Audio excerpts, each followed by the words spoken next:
Aujourd'hui, sur Roger Noir Uberall, c'est le comparatif entre la Boss Vibrato et la Behringer Ultra Vibrato. Check it out!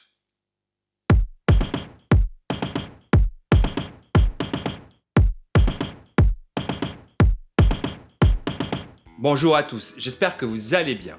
Avant d'aborder le sujet de cette vidéo, je tenais à vous remercier pour vos commentaires et vos likes, mais si vous vouliez faire un petit effort supplémentaire, ça serait de vous abonner à ma chaîne et je vous en serais hyper reconnaissant. Merci d'avance. Donc le sujet de cette vidéo est de savoir comment sonne la copie du Boss Vibrato par Behringer, mais présentons tout d'abord les deux effets. La Boss VB2, qui fut produite entre avril 1982 et avril 1986. C'est une pédale qui est devenue rare et recherchée sur le marché de l'occasion. C'est donc pour cela que Boss l'a réédité dans une version Wazacraft en 2016. Behringer l'a copié dans cette version Ultra Vibrato qui fut lancée en 2008. Si on compare rapidement les deux effets, on retrouve les mêmes réglages mais disposés d'une manière différente. Sur la Boss, il y a un mode de custom qui a été ajouté que je ne vais pas utiliser dans cette vidéo, qui accentue, on va dire, l'effet vibrato par rapport au mode standard, et une entrée pour une pédale d'expression qui est ajoutée, qui contrôle le mix de l'effet. Sur la Behringer, la grosse différence vient du mode bypass, qui désactive complètement l'effet et la pédale. Si j'appuie sur le foot switch, il ne se passe rien. Alors que sur le mode bypass de la Boss, on entend bien que le circuit est désactivé par rapport au mode normal latch ou unlatch, mais si je rappuie sur le foot switch, l'effet revient normalement.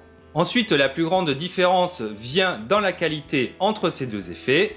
On retrouve du plastique chez Behringer et chez Boss, la qualité légendaire des boîtiers en métal de la marque.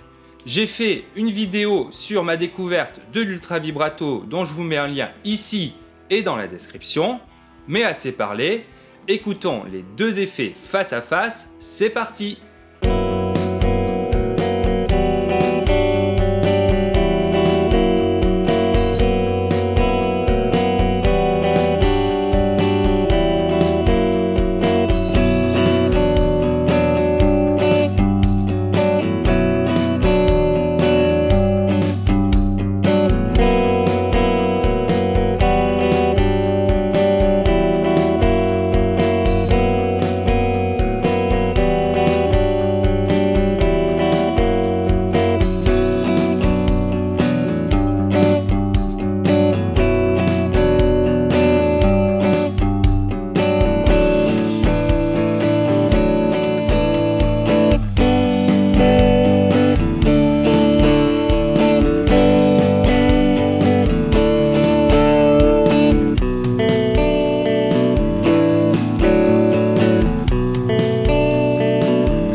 Sont-elles identiques pour vous?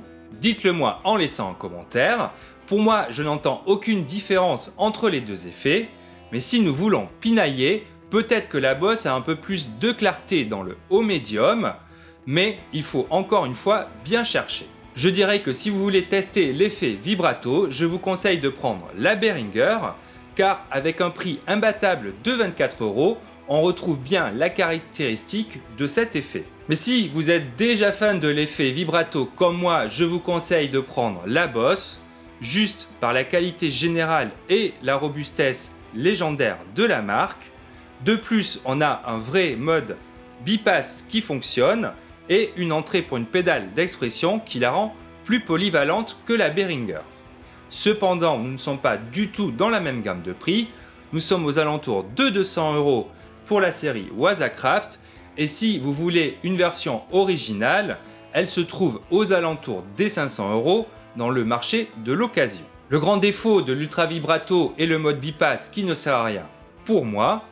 C'est ce qui doit aussi justifier, on va dire, le grand écart entre la Behringer et la Boss.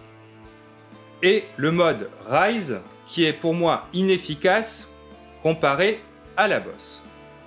Mais clairement, pour le prix, je suis complètement bluffé par l'Ultra Vibrato, car on retrouve vraiment le son caractéristique du VB2 et on va dire un son quand même identique à la version de Boss. Merci d'avoir regardé. Si vous avez aimé, mettez un pouce et abonnez-vous à ma chaîne. Et n'oubliez pas la petite cloche. À très vite.